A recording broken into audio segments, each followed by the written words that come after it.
Unusual structure of employment. So, the Philippines employment structure differs from neighboring countries with a highly developed service sector.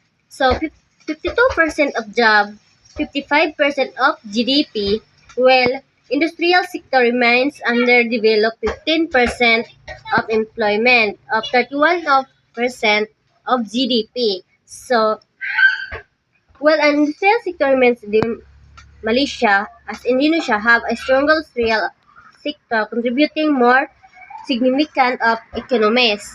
So the agriculture of sector despite employment 33% of the labor force contribute on only 14% to GDP. So the country is a leading global producer of coconut, pineapples, and bananas, yet under under the investment in staple crop are made of Philippines with the world largest rice importer. Additional deforestation has led to serve environmental consequences, so including landslide, flooding, and shift from a major timber exporter in 1970 to a net importer of forest product of 1980s. So, a unusual structure of employment which means is na ganang which means is the the employment structure means how the workplace is divided between three main employment sectors.